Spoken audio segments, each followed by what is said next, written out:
والصلاة والسلام على سيد الأنبياء والمرسلين وعلى آله وأصحابه الطيبين الطاهرين. أما بعد فأعوذ بالله من الشيطان الرجيم. قال النبي صلى الله عليه وسلم: النقاح من سنتي، في رواية من رغب عن سنتي فليس مني. وقال رسول الله صلى الله عليه وسلم: تزوج الولود كالولود. فقال عليه الصلاة والسلام: النقاح من سنن الأنبياء والمرسلين. صدق الله العظيم وصدق رسوله النبي الكريم. درود پاک محمد سے اللہم صلی علی محمد وعلی آل محمد كما صليت على إبراهيم وعلى آل إبراهيم إنك حميد مجيد. اللهم بارك على محمد وعلى آل محمد كما باركت على إبراهيم وعلى آل إبراهيم إنك حميد مجيد. دائی کی سب تعظیم و تقریب، قابل اعزاز بزرگوں، دوستوں اور بھائیوں، رشتہ جمعۃ المبارک کے خطبہ میں نے سیدہ عائشہ صدیقہ رضی اللہ تعالیٰ عنہ کا نکاح شوال کے مہینے میں سنت ہے، اس حوالے سے تفصیلی گفتگو کی تھی. آج میں نکاح کی شرعی حیثیت، اس کی اہمیت، اس کی ضرورت، اس کی فضیلت، نکاح میں فرض اور اس کے واجب اور اس کی سنتیں، تاکہ ہر آدمی کے لیے شریعت سے یہ عمل سمجھنا بھی آسان ہو جائے اور عمل کرنا بھی آسان ہو جائے. اس پر کچھ باتیں جتنی موقع کی مناسبت سے کھڑی پر نظر ہوتی ہے، اللہ توفیق دیں گے وہ آپ کے سامنے خرچ کرنا چاہوں. نکاح عربی کا لفظ ہے جس کا معنی ہے جوڑنا، ملانا. اس کے مقابلے میں طلاق یہ بھی عربی کا لفظ ہے، اس کا معنی ہے دو ملے ہوئے کو توڑ دینا، علیحدہ کر دینا. اس لیے حدیث آتا ہے کہ اللہ کے ہاں سب سے پسندیدہ عمل نکاح ہے کہ اس میں دو جڑتے ہیں، اور سب سے ناپسند عمل ان ابغض البغاءات عند اللہ الطلاق. اللہ کے ہاں وہ عمل جو بوقت مجبوری جائز ہے وہ طلاق ہے، ورنہ یہ ایسی چیز نہیں کہ اس کی عام اجازت ہو کہ جو چاہے طلاق دے. جب بالکل نبھا کی کوئی شکل نہ بنے اس وقت وہ مجبوری ہے کہ آدمی طلاق دیتا ہے. تو نکاح ایک ایسا عمل ہے جس میں دو جڑتے ہیں. دو جڑنے سے مراد یہ ہے کہ صرف میاں بیوی نہیں جڑتے. اگر آپ اور ہم غور کریں تو نکاح سے دو میاں بیوی کے جڑنے کی وجہ سے قبیلے جڑتے ہیں، برادریاں جڑتی ہیں، رشتے جڑتے ہیں، قومیں جڑتی ہیں، ملک جڑتے ہیں. یہ ایک ایسی بہت بڑی چیز ہوتی ہے کہ اس سے ایک تعلق پیدا ہو رہا ہوتا ہے. مثلا کسی آدمی کا کی شادی کسی شہر کی ہوگی، لاہور. اب آپ سے کے پاس کوئی آدمی لاہور کا آ کے ویسے بیٹھا ہو اور بات کر رہا ہو اور وہ تذکرہ تک کہتے میں لاہور کا ہوں، تو فوراً پوچھیں گے کہاں کے، کس جگہ رہتے ہیں. وہاں میری ایک بیٹی بھی رہتی ہے. اب آپ کا اس سے تو کوئی تعلق نہیں ہے، لیکن چونکہ اس شہر میں بیٹی رہتی ہے، یہ اندر کے جذبات اور محبت ہیں جس نے آپ کو مجبور کر دیا اس کے ساتھ تعلق قائم کرنے کا، اور پھر اس کے بعد آپ اسے تعلق جوڑ دیں. ایسے برادریاں جڑتی ہیں. ایک شخص نے اپنی بچی کا رشتہ کسی قوم میں کر دیا، کسی برادری میں کر دیا، اور اس نے کہا کہ جی کس فیملی سے آپ تعلق رکھتے ہیں؟ جی میں رہی ہوں. اچھا، میری بیٹی اس خاندان میں کس جگہ پر ہے؟ فلاں جگہ پر. اب یہ خاندان سے آپ کا تعلق اس بیٹی کی وجہ سے کھلا. جہاں رشتہ ہو جاتا ہے اب وہ لوگ آپ کے پاس آنا جانا جب شروع ہوتے ہیں تو صرف اس بچے سے تعلق نہیں ہوتا جس کو آپ نے بیٹی دی ہے، اپنی بیٹی کی وجہ سے اس کے ماں باپ سے تعلق ہوگا، اس کے بہن بھائیوں سے تعلق ہوگا، اس کے ماموں خالو چچا چچی پھوپھی رشتے داروں سے تعلق ہو جاتا ہے، اور یہ محبتیں بڑھتی ہیں۔ اس کا سبب صرف اور صرف نکاح۔ یہ نکاح ایک ایسی چیز ہے جس کی وجہ سے محبت بڑھتی ہے۔ اسی لیے نبی کریم صلی اللہ علیہ وآلہ وسلم نے فرمایا ان اللہ تعالی اختارنی، اللہ نے مجھے کائنات سے چنا، واختار لی اصحابی، میرے لیے میرے یار چنے، ان میں سے پھر آپ نے روایت میں فرمایا ابو بکر عمر عثمان علی کو چنے، پھر فرمایا واختار منہم اصحارا، ان میں میرے سسر چنے، ان میں میرے داماد چنے، یعنی جن کی بچیاں میرے گھر آئی وہ میرے سسر بنے تو وہ بھی میرے رشتے دار بن گئے، اور جن کو میں نے بچیاں دی وہ میرے داماد بن گئے تو وہ بھی رشتے دار بن گئے۔ تو نکاح محبت میں جوڑنے والی چیز، نکاح شریعت کا وہ واحد عمل ہے جو جنت سے شروع ہوا ہے۔ اللہ نے حضرت آدم علیہ السلام کو جنت میں پیدا کیا، اتنی بڑی جنت میں تنے تنہا، جی نہیں لگتا تھا جنت میں حوریں بھی ہیں، غلمان بھی ہیں، نعمتیں بھی ہیں، نہریں بھی ہیں، اللہ کی رضا بھی ہے، اس میں دودھ اور شہد اور شرابت طہورا اور خالص پانی کی نہریں اور باغات بھی ہیں اور بے پناہ نعمتیں ہیں، لیکن اتنی بڑی جنت میں آدم کا اکیلے جی نہیں لگا۔ اللہ سے دعا مانگی ہے اللہ مجھے بھی جوڑ دے دے جس کے ساتھ میں اپنی زندگی بسر۔ اٹھے تو اللہ نے حضرت حوا کو ان کے پہلو میں پیدا کیا۔ تو سیدہ حوا پیدا ہوئی جنت میں، اب ان کا جنت میں آدم کے ساتھ نکاح ہوا۔ یہ فطری محبت ہوتی ہے جو اللہ دل میں میاں اور بیوی میں ڈالتا ہے، یہ طبیعی چیز ہے۔ آدمی دیکھتا ہے عورت کو اس کی طرف طبیعت مائل ہوتی ہے، عورت مرد کو دیکھے اس کی طبیعت مائل ہوتی ہے۔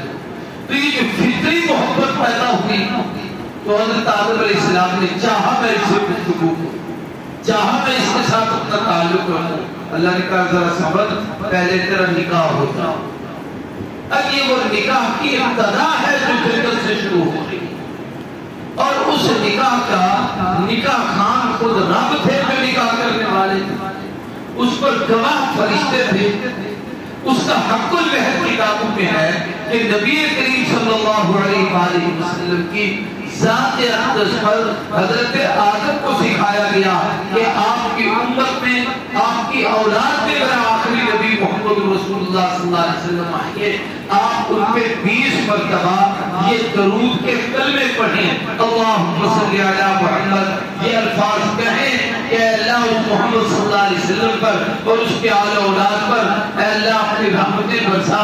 آپ یہ کہیں گے، یہ کہنا حق المہر ہے، اس لیے کہ جنت میں کچھ پیسے میں سونا کی چاندی زیور کی چیزوں کی ضرورت نہیں تھی، وہاں اللہ کا یہ شکرانہ تھا کہ محبوب کے صدقے سے ایک نعمت ملی ہے۔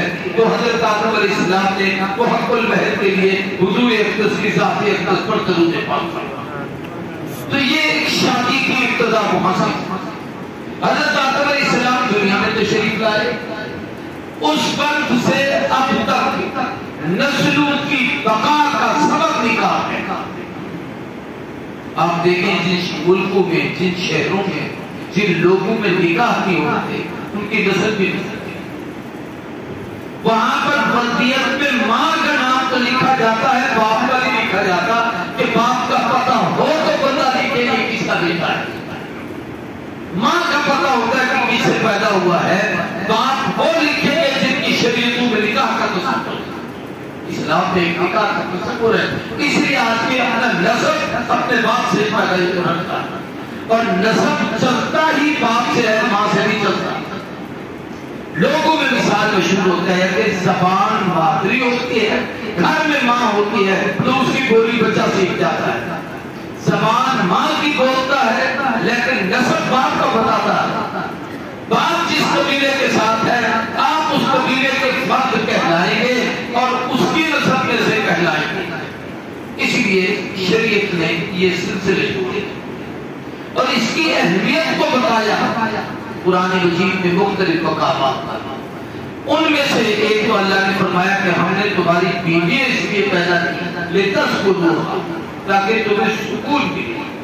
اس سے پتہ چلتا ہے کہ میاں بیوی کا گھر میں اکٹھا رہ کر پرسکون ہو کر گزارنا اولاد کی تربیت کا سبب بھی بنتا ہے، ان کے آپس میں محبت کا باعث بھی بنتا ہے۔ نکاح سے آدمی بدکاری سے پاک ہو جاتا ہے، زنا سے بچتا ہے۔ ہمارے ہاں زنا سستا ہے، نکاح مہنگا ہے۔ زنا کوئی کسی سے تعلق جوڑ لے، بدکاری کر لے، اس کو تو برداشت کرتے ہیں، اور اگر کوئی کہہ دے کہ ہم رشتہ کرنا چاہتے ہیں اور نہیں یہ ساری برادری کے خلاف ہے، ہم تو غیر برادری میں کبھی نکاح نہیں کرتے، وہ غلط کاری قبول کر لیتے ہیں، نکاح کو قبول نہیں کرتے۔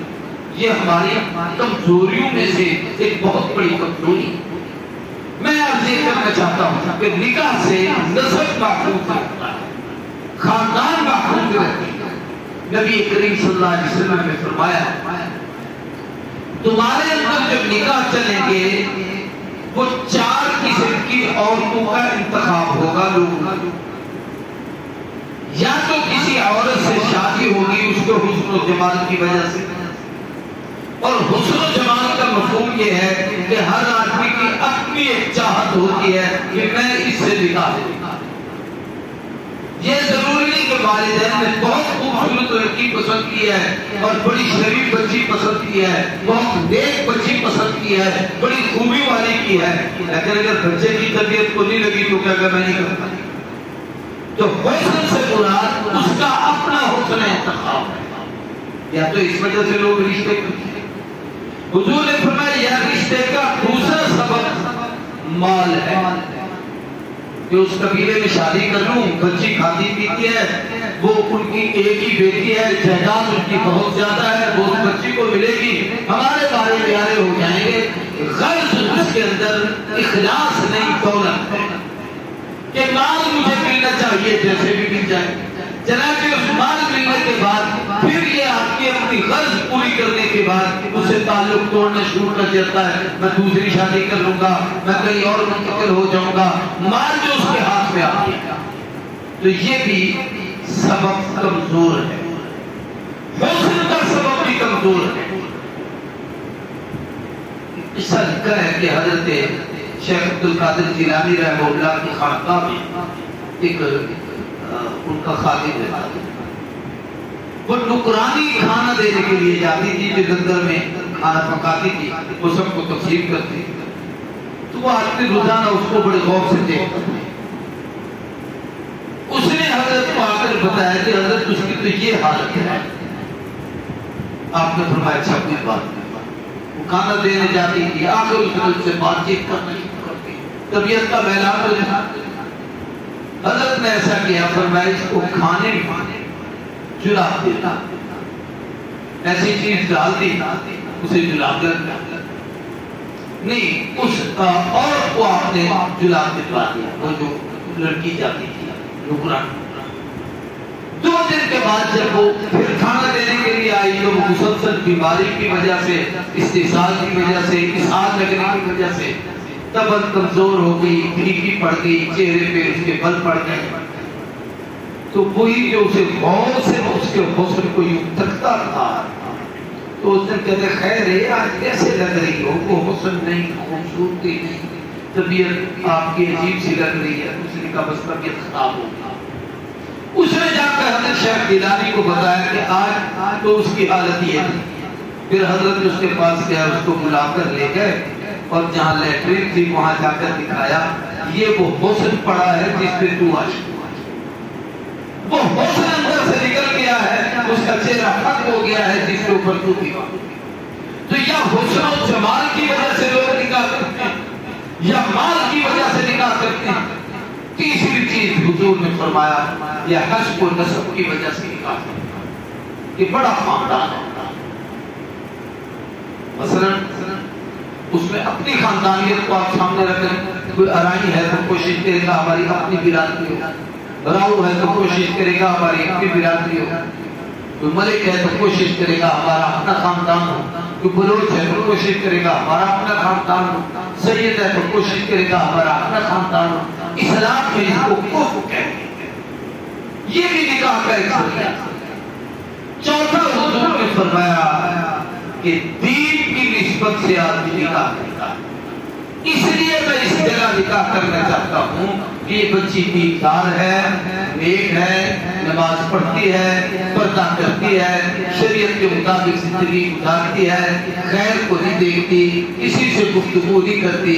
حضور نے فرمایا اسی میں چاروں خوبیاں مل جائیں تو سونے پہ سہاگا ہے، ورنہ نکاح کرنے کی اصل چیز دینداری ہے. باقی تینوں چیزیں دنیا کی ہیں جو دنیا میں فنا ہو جاتی ہیں. دینداری وہ ہے جو اس دنیا میں بھی قائم رہتی ہے، آخرت میں بھی قائم رہتی ہے. تو یہ حضور اکرم صلی اللہ علیہ وسلم نے نکاح کو ارشاد کیا. ایسی ایک اور مسئلہ بھی اس پر چھوٹا سا عرض کرتے ہیں. ہمارے قوانین ملک کے کیونکہ آئینی قوانین ہیں، ان میں بہت سارے بدبختی سے انگریزوں کے دور کے چلے آ رہے ہیں اور اسی کو ہم آنکھیں بند کر کے سارے اسمبلی کے ممبران مولوی ہوں یا غیر مولوی ہوں سب اس کے اوپر دستخط کر دیتے ہیں اور وہ یہود و نصارہ کے قوانین ہمارے پاس چلے آتے ہیں. شریعت کا حکم یہ ہے کہ بچہ یا بچی جب بالغ ہو جائے اللہ اسباب عطا کر دیں تو فوراً رشتہ تلاش کرو اور اس کا نکاح کرو تاکہ بچہ یا بچی کسی گناہ کا ارتکاب نہ کر سکے. اور جتنی بہتر ہو سکتا ہے. نبی کریم صلی اللہ علیہ وسلم نے اپنی بچیوں کا نکاح سیدہ زینب کا بھی، رقیہ کا بھی، ام کلثوم کا بھی 11 سال سے زیادہ عمر نہیں تھی. 10 سال 11 سال 10 سال 11 سال. بعض کھاتے پیتے اور گرم علاقوں میں بچے اس عمر میں جوان ہو جاتے تو آپ نے ان کے نکاح کر دیا. لیکن میں یہ عرض کرنا چاہتا ہوں کہ شریعت نے اس کا حکم دیا کہ جب رشتہ مناسب مل جائے، یوں نہیں کہ گائے بیل بھینس کو گھوڑا گدھا ہے کہ آپ جہاں چاہے اس کو روانہ کرتے نہیں. رشتہ تلاش کریں، اس کے صحیح روزگار کو دیکھیں، مناسب جگہ لگتی ہے تو آپ رشتہ کرنے میں تاخیر نہ کریں، اللہ پر یقین کر کے رشتہ کریں. تو شریعت نے رشتے کا حکم دیا.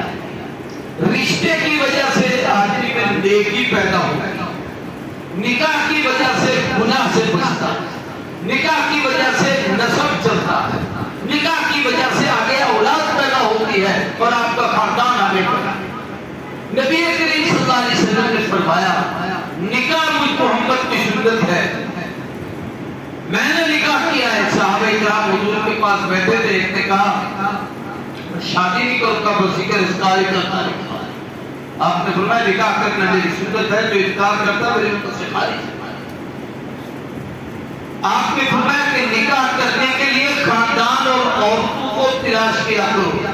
تزوج الودود البلود، 2 سکتے آپ نے بیان کیا. ایسی عورتیں چنو جن میں محبت بھی ہو کہ وہ اپنے شوہروں سے پیار کرتی، ان کے ساتھ اچھا وقت گزارتی، ان کے دکھ سکھ کی شریک کار بنتی.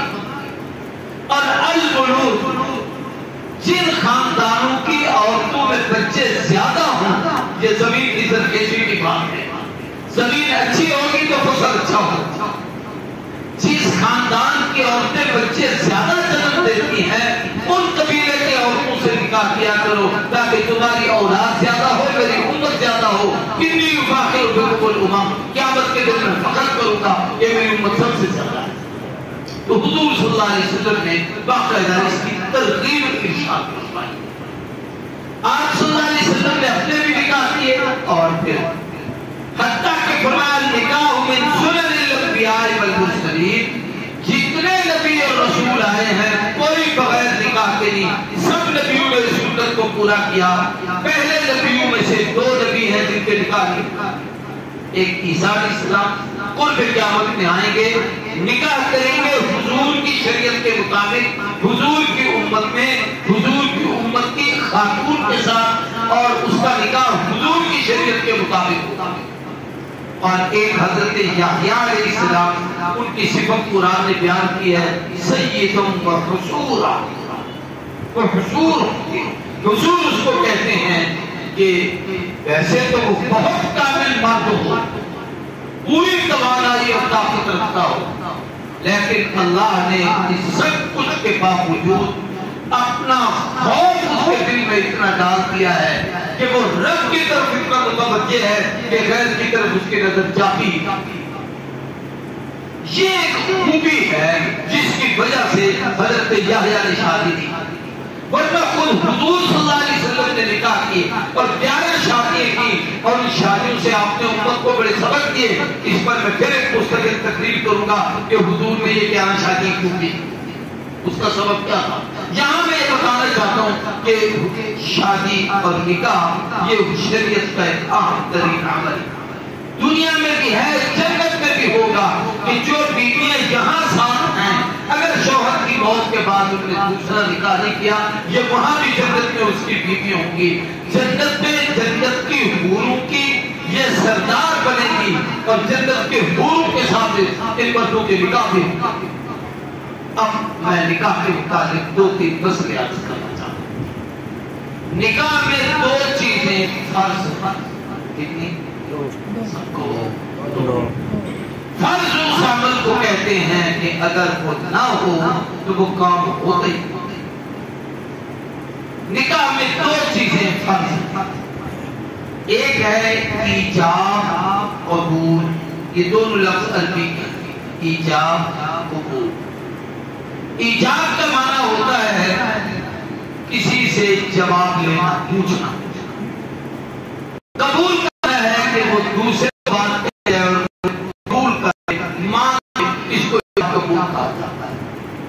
جیسے ہمارے اور عورت کا ولی بچی کے پاس جا کہتے ہیں، اس کا نام لے کے لے گا کہ فلاں فلاں کا بیٹا ہے، اتنے حق المہر کے عوض تیرا نکاح اس کے ساتھ کر دے، بچی اس کی اجازت دیتی ہے، یہ ایجاب ہے۔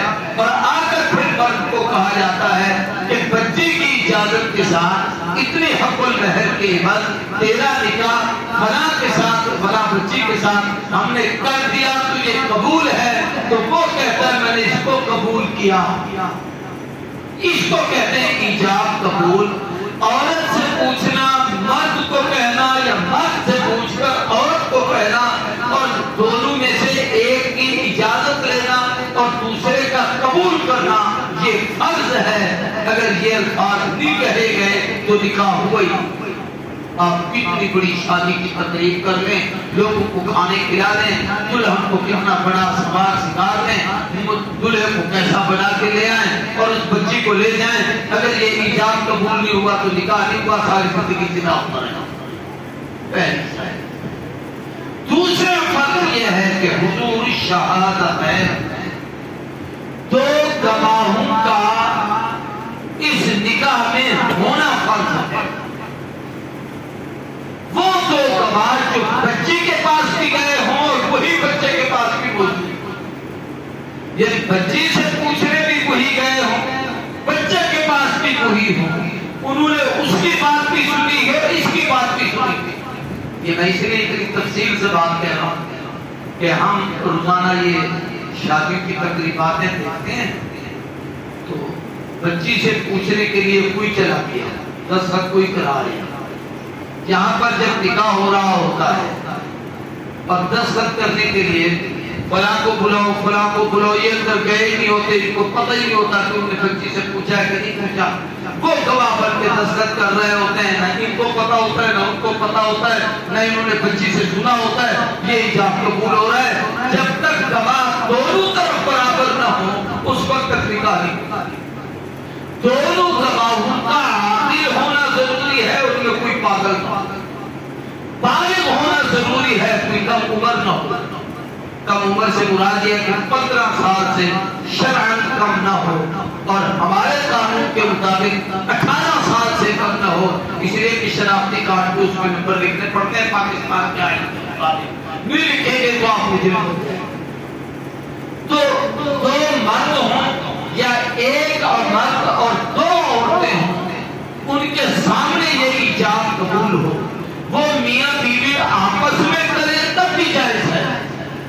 عورت مرد کو کہتی ہے میں اپنے آپ کو آپ کے حوالے کرنا چاہتا ہوں، مرد کہتا ہے میں قبول کرتا ہوں، اس میں ایک مرد دو عورتیں یا دو مرد وہاں پر موجود ہیں، ان کے سامنے یہ بات ہوگی، نکاح ہوگی. والدین اس کی طرف سے وکیل بنے تب بھی جائز ہے، قاضی کے سامنے کہے تب بھی جائز ہے، لیکن اس کے اندر دو آدمیوں کا گواہ ہونا چاہیے. اگر گواہ نہیں تو یہ زنا ہوگا.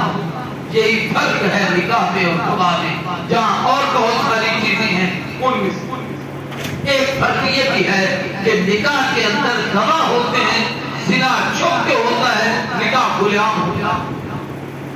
نکاح میں آدمی کہتے ہیں میں اپنی بیٹی فلاں، آپ کے اس بچے کی فلاں کو جو فلاں کا بیٹا ہے اتنے کے حق المہر کے بعد میں اپنی بچی کو حوالے کر رہا ہوں، سب کے سامنے کہہ رہا ہوتا ہے، اس کو عیب نہیں سمجھتا. زنا میں آدمی چھپ کے بات کرتا ہے کہ کسی کو پتہ چل گیا تو ہم پکڑے نہ جائیں، کسی کو پتہ چل گیا تو ہم پہ مصیبت نہ آئے. تو شریعت نے نکاح کی اجازت دی ہے، زنا کی اجازت. تو دو چیزیں فرض میں نے بتائی، ایجاب قبول اور دو گواہ کا ہونا. اگر گواہ نہیں ہے تب بھی نکاح نہیں ہے، ایجاب قبول نہیں ہے تب بھی نکاح نہیں ہے. ایک چیز نکاح میں واجب اور وہ ہے حق المہر. حق المہر اس رقم کو کہا جاتا ہے جو اس بچی کا معاوضہ نہیں ہوتا، اس کی قیمت نہیں ہوتی. کہ آپ نے بیٹی دی جی 5,000 کے بعد 5,000 تو بچی کی قیمت ہے، یہ اس کا معاوضہ ہے. وہ ہدیہ ہوتا ہے کہ آپ نے ایک اللہ کا فرض پورا کیا، اپنی بچی کو رخصت کیا. مرد کے ذمہ ہے کہ رب کا شکر ادا کرنے کے لیے کہ تو گناہ سے بچا ہے، اس بچی کو ہدیے کے طور پر، شکرانے کے طور پر وہ رقم دے، اس کو حق المہر کہا جاتا ہے. یہ اس کا معاوضہ نہیں ہوتا، یہ یوں سمجھ لیجئے اس کی کچھ قیمت نہیں ہوتی کہ آپ ادا کر رہے ہیں. حق المہر کتنا ہونا چاہیے اس کو سمجھے. یہ بڑی مسائل کی باتیں ہمارے ہاں کیونکہ الحمدللہ دین سے ناواقفیت ہے، بالکل دوری ہے. بڑے پڑھے لکھے لوگوں کو بھی ان مسائل کا پتہ ہے. حق المہر کی 5 قسمیں ہیں. ہمارے ہاں جو حق المہر مشہور ہوتا ہے اس کو مہر مثلی کہا جاتا ہے. وہ مہر ہوتا ہے جو اس خاندان کی عورتوں میں چلا آ رہا. مثلا کسی قبیلے میں، کسی خاندان میں معمول کے مطابق 1 تولہ سونا وہ بچی کو دیتے ہیں اور یہی چلا آ رہا ہے جو اس کو مہر مثلی کہا جاتا ہے. اگر کسی نکاح میں حق المہر متعین نہیں ہے تو وہاں پر اس خاندان کی عورتوں کا حق المہر دیکھا جائے گا اور اتنے دیا جائے گا. ایک قسم یہ ہے. دوسری قسم حق المہر کی وہ ہے جو نبی کریم صلی اللہ علیہ وسلم نے اپنی 4 بیٹیوں کا اور تقریباً تمام بیویوں کا سوائے 2 کی آپ نے خود حق ادا کیا اور بیٹیوں کا حق المہر بھی آپ نے بیٹیوں کو دلوایا. وہ ہے 400 درہم چاندی کی قیمت. آج کل ہمارے اس حساب سے جس معاشرے میں ہم رہتے ہیں 132 تولہ 400 درہم کی چاندی، 132 تولہ چاندی کہ کئی درہموں کا 1 تولہ بنتا ہے. تو وہ 500 کو آپ جب اس پر تقسیم کریں گے تو 132 تولہ چاندی بنے گی. 132 تولے چاندی کی آج قیمت بنائی. کوئی بتا سکتا ہے آج اس وقت چاندی کی کیا قیمت ہے؟ کوئی سراپا نہیں ہے. کچھ سنا نہیں کرتا جو سونے چاندی کا کاروبار کرتا ہے. چاندی اصل خدا کی زمین سے غائب ہو گئی ہے، سونے کا کاروبار ہوتا ہے. 132 تولے چاندی یوں سمجھ لو مثلا 1000 روپے تولہ ہے. 132 تولے چاندی کی قیمت 1,32,000 روپیہ بنے گا. آج کے دور میں یہ وہ حق المہر ہے جو حضور نے اپنی بیٹیوں کا اور اپنی بیویوں کا طے کیا ہے اور حضور صلی اللہ علیہ وسلم کی ادا کرتے تھے. اپنی بیٹیوں کے لیے حضرت علی کو کہا زیرے بھیج کر لاؤ، اس کی قیمت لے آؤ، وہ تقریباً 500 درہم تھی، اور وہ حضرت عثمان بن عفان نے زیرے دی اور زیرے ہدیے کے طور پر واپس کر دی، ساتھ اس کی قیمت بھی ادا کر دی، اور فرمایا یہ لے جاؤ۔ اس کے معاوضے میں کچھ سامان دیا گیا جو سیدہ فاطمہ الزہرا کو دیا۔ ایسے حضرت باقی آپ کی بیٹوں کے نکاح ہوتا، تو یہ ہے وہ مہر جس کو مہر نبوی شرعی کہا جاتا ہے، جو حضور کی بیویوں اور بیٹوں۔ اس کے علاوہ دو حق المہر اور ہیں۔ ایک بی بی خدیجہ الکبریٰ کا حق المہر وہ تھا 20 اونٹ۔ کتنے؟ آج کل ایک اونٹ کی کیا قیمت ہوگی؟ جتنا بھی ہو 2 لاکھ 3 لاکھ 4 لاکھ 20 سے 10 سے۔ اس لیے کہ سیدہ خدیجہ بڑی صاحب ثروت عورت تھی، مکے میں اس سے بڑا بازار کوئی نہیں تھا۔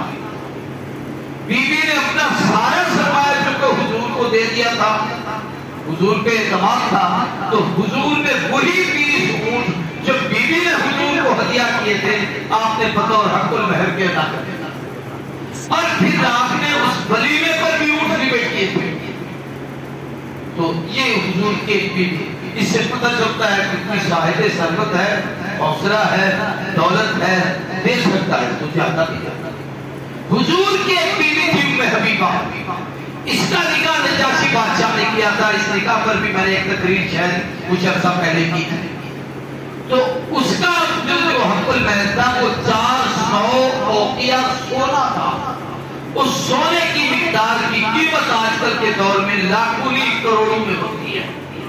چونکہ بادشاہ نے حق المہر حضور کی طرف سے دیا تھا تو بادشاہ نے اپنی شایان نشان دیا تھا، اور عورت بھی مکے کے سردار کی بیٹی تھی، اس لیے اس کو سامنے رکھ کے دیا تھا۔ اس لیے اگر رشتہ ہو جائے، مثال کے طور پر شہباز شریف صاحب کا اور عمران خان کا آپس میں ایک دوسرے کو لے لے یا زرداری اور یہ ان کے رشتے ہو جائیں تو وہ پھر کتنا حق المہر بھی دے سکتے ہیں، اس لیے کہ ان کے پاس دولت اس سنت پر بھی عمل کیا جا سکتا ہے۔ لیکن میرے اور آپ کے لیے وہ ہے جو کم از کم مہر رکھتی ہو، یہ واجب ہے، جو ادا نہیں کرتا موت تک اس کے ذمہ رہے گا۔ مرنے کے بعد بیوی کا حق المہر پہلے نکالا جائے گا، جائیداد کو بعد میں تقسیم کیا جائے گا۔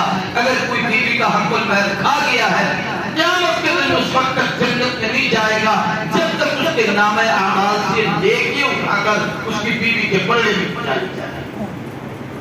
تو 2 فرض 1 واجب، فرض ایجاب قبول اور 2 گواہ اور واجب حق المہر۔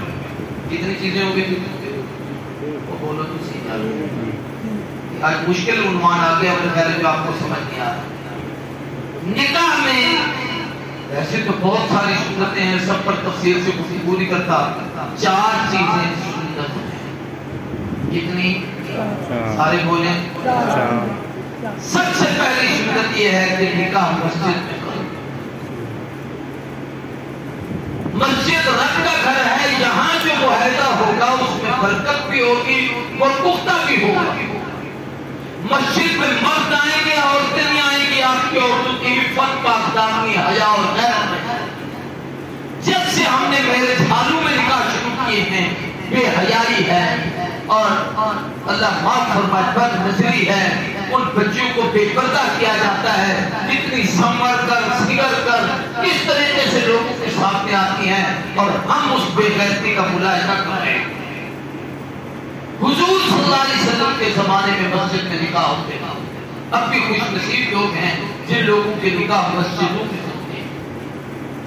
تو مسجد میں نکاح کرنا سنت ہے، پہلی سنت۔ دوسرا سنت کا عمل یہ ہے کہ نکاح کے موقع پر کوئی میٹھی چیز تقسیم کرنا، جیسے کھجوریں، چھہارے یا کوئی مٹھائی، یہ بھی سنت ہے، اور یہ سنت بھی مرد والوں کے ذمہ، عورت والوں کے ذمہ نہیں ہے۔ یہ جو ہمارے ہاں قاضی صاحب کو بلایا جاتا ہے اور لڑکی والوں کو کہا جاتا ہے قاضی کو پیسے دو روانہ کرو، یہ حرام ہے، یہ مرد والوں کے ذمہ ہے۔ بیٹے تیرے کا نکاح ہو رہا ہے، اس بچی کوئی بھی تمہیں دے تھے اور اس کا حق اس کے پیسے بھی کو پڑے، یہ زیادتی ہے، یہ مرد والوں کی ذمہ داری ہے۔ ہاں پوچھ لے بچی والوں سے کہ آپ کے علاقے کا قاضی صاحب اس کو کیا دینا ہے، جو آپ کہیں ہم دے دیں، یہ مرد والوں کی ذمہ داری۔ اسی طریقے سے تیسرا یہ ہے کہ نکاح پر خطبہ نکاح پڑھانا۔ اب خطبہ نکاح بھی ایک مستقل عمل ہے، کیونکہ ہمیں خطبے آتے نہیں۔ افضل ہے بیٹی کا نکاح ہے تو باپ نکاح کو خطبہ نکاح پڑھے، بہن کا نکاح ہے بھائی کو آتا ہے کو خطبہ نکاح پڑھے، اپنے عالم اور امام کو کہو وہ خطبہ نکاح پڑھے۔ آج کل کے تو قاضی بھی بدبختی سے آپ کے جو ٹاؤنوں میں اور آپ کے علاقوں میں سوائے دو چار جو کے اکثر قاضی وہ ہیں جن کے چہرے پہ داڑھی نہیں، جو نماز نہیں پڑھتے، صرف رجسٹر لکھنا آتا ہے، کیونکہ اگر محکموں سے تعلق ہوتا ہے اور جا کر جناب کونسلر صاحب سفارش کر دیتے ہیں، چیئرمین صاحب یا بلدیہ کے سیکرٹری صاحب اس کو رجسٹر الاٹ کر دیتے ہیں، اسے کوئی پتہ نہیں ہوتا کہ نکاح کا مسئلہ کیا ہے، شریعت کے احکامات کیا ہیں۔ اس لیے یہ مسئلہ شریعت کے مطابق یہ ہے کہ خود پہ نکاح پڑھنا۔ چوتھی سنت یہ ہے کہ دوسرے دن ولیمہ کرنا، یہ بھی بیٹی والوں کے ذمہ ہے، بیٹے والوں کے ذمہ ہے، بیٹی والوں کے ذمہ ہے۔ بیٹی والوں کے پاس جا کے کھانا کھانا شرعاً اس کی کوئی حیثیت نہیں۔ حضور صلی اللہ علیہ وسلم نے بھی نہیں کیا، صحابہ نے بھی نہیں کیا، بلکہ علماء نے اس کو منع کیا ہے۔ ایک آدمی اپنی بیٹی دے رہا ہے، تم اس کے پاس گئے اور وہاں جا کر جناب ضیافت ہو رہی ہے، جی کھانا لگ گیا ہے، کھلا رہے ہیں، کوئی ضرورت نہیں اس چیز کی۔ ہاں کسی کو کچھ مہمان بہت دور سے آیا ہے، ان کی ضیافت کے لیے وہ کچھ کر لیتا ہے تو بحیثیت مہمان کے ضیافت کو کرے، یہ نہ کہ میری بیٹی کے نکاح پر آئے اس لیے اس کو کھلاؤں۔ تو یہ سارے کام ہمارے ہاں جو سب سے بڑی مصیبتیں ہیں کہ بیٹی والوں کے ذمہ کہ وہ ہمیں کھانا کھلائیں، اس رسم کو اگر ہم آہستہ آہستہ چھوڑنا شروع کر دیں، نکاح آسان ہوتا ہے۔ بیٹی والے جہیز کے حوالے سے یہ کوشش کریں کہ جس گھر میں جا رہی ہے کیا اس گھر میں بچی بھوکی رہے گی، اس کے پاس بستر نہیں ہوں گے، ان کے پاس برتن نہیں ہوں گے، ان کے پاس کھانے پینے کی چیزیں نہیں ہوں گی، یہ کیا چیز اپنے گھر سے وہاں لے کے جانے گی۔ شریعت نے اس کو ماں باپ کی جائیداد کا وارث بنایا ہے، میراث اس کو شریعت کے مطابق دو۔ اس موقع پر آپ اس کی جو ضرورت محسوس کر سکتے ہیں کہ وہ غریب ہیں، ان کے پاس نہیں ہوگا، چلو میں وہ چیز اپنی بیٹی کو دے دوں، لیکن یہ طے کرنا کہ نہیں جی اتنی چیزیں دیں گے تو نکاح ہوگا ورنہ نہیں ہوگا، یہ سب چیزیں ناجائز ہیں۔ شریعت کے مطابق شادیوں کو کریں، نکاحوں کو کریں، آسان بھی ہوں گے اور پھر خیر و برکت بھی ہوگی۔ اللہ ہم سب کو حضور اکرم صلی اللہ علیہ وسلم کی شریعت کی اتباع کی توفیق عطا کرے۔ وآخر دعوانا الحمدللہ۔